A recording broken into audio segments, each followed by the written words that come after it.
This is the story of the beginning of one of the world's longest running conflicts. For decades, the Karen people of Myanmar have been caught in a struggle to survive, displaced, silenced, and targeted by their own government. The conflict in Myanmar is the world's longest ongoing civil war spanning over the last 8 decades. In order to tell the story of today, we must go back and understand who the Karen people are and what set the stage for this conflict.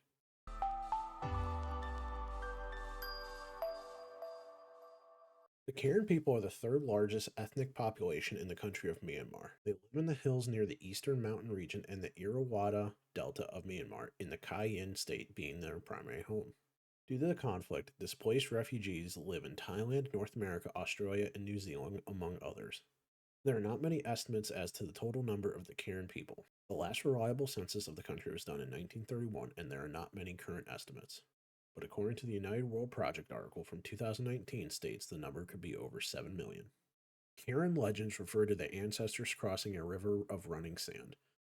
Many Karen believe this to be the Gobi Desert, while many scholars do not think this is the case. They translate the legend as referring to rivers of water with flowing sand, which could refer to the upper areas of the Yellow River of China. According to the legends, the Chinese people taught the Karen how to open and cook shellfish at the river of flowing sand. Genetic estimates suggest that they migrated from the areas now known as Mongolia and Tibet. The majority of Karen people, around 65%, are Theravada Buddhists, some of which practice animism. Approximately 15 to 30% are Christian.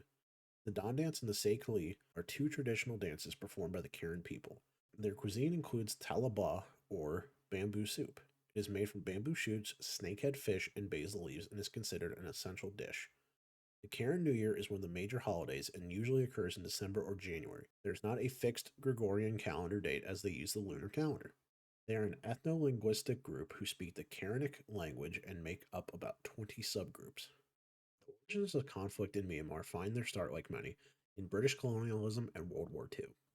Myanmar was annexed as a province of British India in 1886 after the end of the Third Anglo-Burmese Wars. The British colonial authorities favored Christian Karens over the Burmese ethnic majority. Baptist missionaries introduced Christianity into Myanmar in 1830. Many of these Christian Karens formed the Karen National Union, an ethno-nationalist organization. In 1881, the Karen National Association, KNA, was founded by Western educated Karens to represent Karen interests with the British government. The KNA also wanted to unite all Karen people into one organization. Buddhist Karens did not organize into the Buddhist KNA until 1939. The Japanese occupied Myanmar during World War II. The war allowed the long term tensions between the Karen and Burma to turn into open fighting between the groups. Karen aligned with the Allies, while the Burma aligned with the Axis powers with their Burma Independence Army. This revolutionary army was fighting to end British rule. The BIA was formed by the Japanese and was initially comprised of independence fighters known as the 30 Comrades. The BIA assisted the Japanese with their initial conquest of the country. The BIA had attempted to form a government during the invasion and occupation, which led to the dissolving of the BIA and replacement with the Burma Defense Army, later expanded to the Burma National Army. During the invasion and occupation, many Karen villages were destroyed and the Karen people massacred by both Japanese and Burma forces. Japanese commander of the BIA, Colonel Suzuki Kaiji, intervened after a meeting with a Karen delegation led by Sa Tha Din, and this seemed to prevent further atrocities. Karen soldiers supported the British in Operation Character while reconquering the country in 1945. They were able to inflict heavy Japanese casualties, which allowed the British to quickly capture Rangoon. This was also the time that the Burma National Army revolted against the Japanese and joined the Allies. They were then renamed the Patriotic Burmese Forces, led by Aung San, the Minister of War in the Japan-backed state of Burma. Post-World War II, the British resumed their rule. The war had destroyed state institutions in the agricultural sector. Additionally, the central authority of the country was gone. The country at this point was ruled by warlords and armed groups. Aung San and the BPF was one of the strongest groups. In August 1943, Lord Mountbatten became Supreme Allied Commander, Southeast Asia Command, and oversaw the recapture of Burma and Singapore from the Japanese by the end of 1945. Lord Mountbatten proposed the creation of a two-wing army, one of the Burmans and the other of the non-Burmans, both under British command. Aung San was allowed to retain his former units of the BPF. Additionally, the British created Burma proper and the frontier areas, tribal areas. Aung San became backed by the Anti-Fascist People's Freedom League and continued to grow his influence. The Karen National Union was formed in February 1947. It began demanding independence and boycotted the Constituent Assembly elections. These actions removed a Karen voice from debates that were to come. Aung San tried to engage with all ethnic minorities prior to the Panglong Agreement. There were representatives of the Shan, Kachin, and Chin peoples, but no formal delegation of Karen were present. This is supposedly because the Karen leadership did not trust the Burman leadership's support for a Karen state. At this time, the KNU were boycotting all government organized gatherings. The Panlong Agreement was reached between the Burmese government under Aung San and the Shan, Kachin, and Chin committees. The agreement promised autonomy to ethnic minorities. This agreement also gives representation to the frontier tribal areas while allowing their autonomy. Aung San was later assassinated on July 19, 1947, during a cabinet meeting.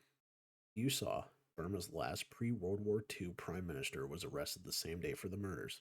Yusof had survived an assassination attempt in late 1946. He was found guilty and executed. During the war, the British had promised to consider the Karen case for the regions that they were the majority in to become a state within Myanmar, similar to the Shan, Kachin, and Chin people had received. On January 4th, 1948, Burma gained its independence. Within 3 months of this, the Communist Party of Burma began an armed rebellion. The British Service Mission, BSM, advised the Burmese military after independence, and they favored Karen for promotion in positions of authority. Karen-led army helped to suppress the communist rebellion. In May 1948, the AFP-FL made a concession to the communists and allowed them to participate in national politics. The Karen leaders took this move as proof that it was impossible for the Karen to live under the government, as many of the Karen leaders were anti-communist. Later that year, conflict began between the Karen and Burman troops. This continued throughout the year and ended in the announcement of the Karen Rebellion in September. Later in November, the Karen National Union demanded an independent Karen Mon state around Rangoon. The press saw this as a move against the government, which continued to escalate tensions. Burman militia groups then proceeded to attack and kill several hundred Karen people in the following weeks. This is the beginning of the civil conflict in Myanmar that has been continuing for the last 77 years.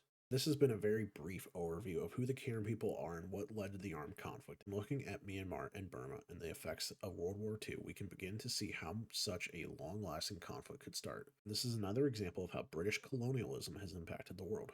The Karen people were given preferential treatment by the British, which only further increased tensions. We can see how this led to bloodshed during World War II when both groups began fighting each other. Post World War II, we see that the British tried to continue to rule the country while also creating a solution that benefited them, without addressing many of the problems the war ravaged country faced. The Karen people continue to face internal displacement. Throughout the conflict, they have been forced to relocate, faced village destruction, extrajudicial killings and massacres, forced labor, torture, and even landmines at the hands of the current government. The disagreements during the independence in 1948 do not justify what have been done to innocent civilians.